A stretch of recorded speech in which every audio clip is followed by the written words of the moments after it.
pull up a chair and let me bore you to death. It's time for some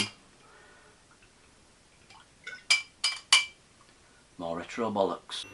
Sega Mega Drive. Got one? Now you can get Mega CD. Clunk, click, take a trip on 500 megabytes. Whoa! Okay, we're going to get really nostalgic today.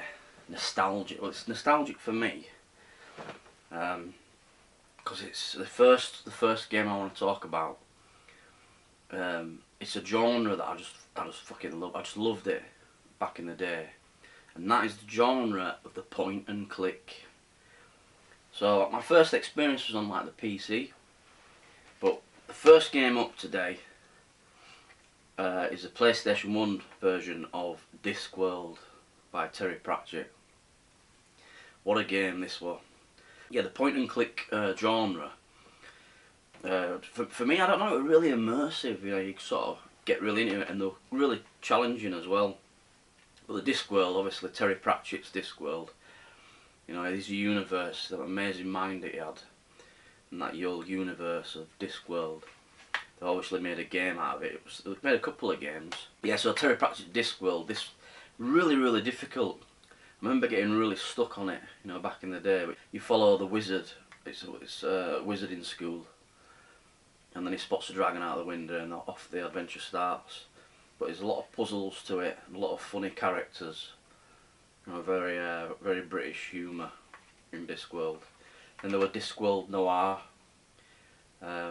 Discworld 2. Just really, just a good little franchise of gaming. Staying with that point and click genre, there's another classic, Day of the Tentacle on PC. It's basically the first one I remember when Maniac Mansion. Yeah, Maniac Mansion was the first one, and I remember playing this, and then I think you find a little game console or something in the actual game, and then you can go back and play the first one, which were even older. But I said, just really witty game, you know, comedy top sort of point and click. There's so many point and click games out there. Some real classics, you know. You've got Monkey Island, just one off the bat. One of my favourites was Full Throttle, which is the biker guy, and the really nutty biker gang at the end of it. That's a good one. God, I've really got my geek on today, haven't I? I've proper got my geek on today. It's because I'm passionate about it. The old point and clicks, but the best point and click games were the LucasArts Indiana Jones games. Fucking hell, some amazing titles there. But it'd be like, these were like back in the day where you'd have little floppy disks and you'd have to change the disc, you know. You'd have like 9 discs or something, and you just put each disc in. Obviously George Lucas's studio. But if you can pick them up, I bet they're really expensive now. Let's have a look. So there you are. That's how much we're looking at now for just, you know, one of the old originals. Broken Sword trilogy, another great point and click series. These are a little bit later than the older ones, but you know, you had like Shadow of the Templars, which is a really good point and click game. The Smoking Mirror, and then the Sleeping Dragon. That were the 3 Broken Sword games. This one here with on the PC, you got the bonus game, which was the early point and click from the people who made this. And the early point and click game is, to me, is the best point and click adventure ever, and that is Beneath a Steel Sky. Fucking what a game that is. You can get this game on like your mobile now. It's just funny. It's just a funny game. It's a good game. Now you play as Foster. It's obviously had some Australian influence to it, because it was very Australian. It's like the equivalent of the outback. So Foster lives in the outback with all these savages, and then you've got the big futuristic city that he's obviously from. Part story, no spoilers. But just the characters and the Joey, the little robot companion. Me being a northerner, I remember in Beneath a Steel Sky you had Lamb, the guy that owns the businessman that owns the factory, where it's like, I don't bleeding know.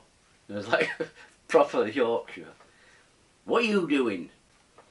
Yeah, quality game. And when I was a kid, I used to play it and think, fucking hell, it's a hard game. It's a big game, but it's not. It's a really, really small game. If you play it now, it'll take you like 45 minutes to do it, if you know what you're doing.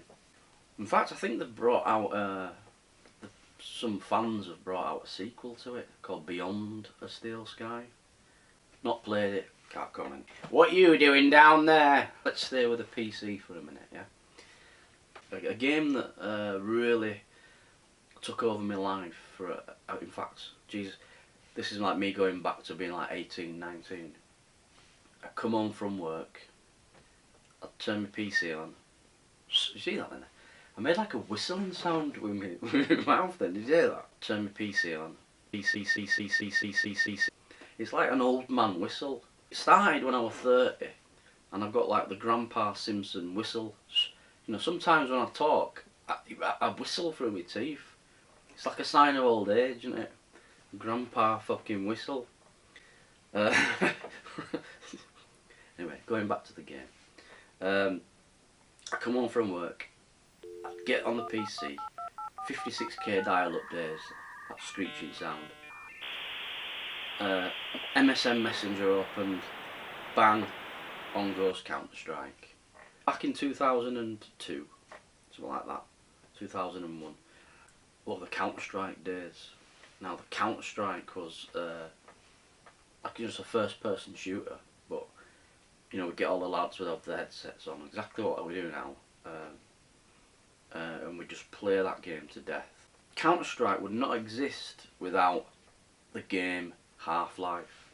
Half-Life. I have got it somewhere, can't find my copy, but Half-Life was just an amazing game from start to finish. Yeah, you play as the legend that is Dr. Gordon Freeman. Quality game. Half-Life. So it's like you start off in the facility that's miles underground. Experiment goes wrong. There's aliens and interdimensional creatures, and you fight against these aliens all the way up to the surface. And then you think you've got free and you've got out, and then the military's waiting for you, and then they fight you back down. I mean, what an idea! So then you've got to fight against the military trying to cover it all up. Good game. Half-Life needs remaking. It needs remaking. Or maybe I've been under a rock and it has been remade and I just don't know about it. But I know there's Half-Life 2, but the first Half-Life was the dog's bollocks. Okay, moving on then. We're going back to the Mega Drive now. Golden Axe. Golden Axe. Golden Axe was on a lot of formats though, wasn't it? It was on, you know, there's loads of formats the Golden Axe originated on. But I obviously first discovered it on the Mega Drive. And then you've got Golden Axe 2. So these are, I only own Golden Axe and Golden Axe 2. So yeah, there you are. Look, you've got Dolph Lundgren there on the front with the girl. Look at her, all muscular and toned. Look, nothing on, got it all hanging out. And you've got the very stern looking dwarven Axeman. Golden Axe 2, the return look. She's got a little bit more clothes on in the second one. Obviously had a boob job. And then yeah, the guys thought, nah, don't like the blonde highlights. He's gone as a brunette in the second one. He's thought, yeah, change of colour, new look. But yeah, same bad guys. Some really good battles. Look, really good enemies, bosses. And if there's one thing that sticks with me about Golden Axe, it's the little bastards with, you got to kick to get out little portions out of them, and they're just sort of got a little sack on the shoulder, on the backs, and they're trying to get away from you, and you just kick them and get portions out of them. But yeah, hours of fun. The Golden Axe series. You know, the third one I've played it and have had it in the past, but for some reason these two are more memorable. If you're a retro geek like me, you know Golden Axe. The violent games coming out of the Mega Drive back in the early 90s. We have Road Rash 2. obviously Road Rash 1 was a classic, but 2 they started to get clever with it, and you know, in Road Rash 2. When did Road Rash 2 come out? 1992. Road Rash 2 came out. Then we've got Road Rash 3, but Road Rash 2. Look, here we go. It's time to speed and bleed. What the fuck was that noise? Did you hear that? What was that noise that came out of my mouth then? It's not the if it's not the whistle, it's some weird frog noise. Okay, I'll try again. Okay. It's time to speed and bleed, and the streets are twice as dangerous when you're racing head to head. That's all they've wrote. I can't believe that that's all they would write. 2-player simultaneous races, 1v1 duels. Yeah, but that's it. It's time to speed and bleed, and the streets are twice as dangerous when you're racing head to head.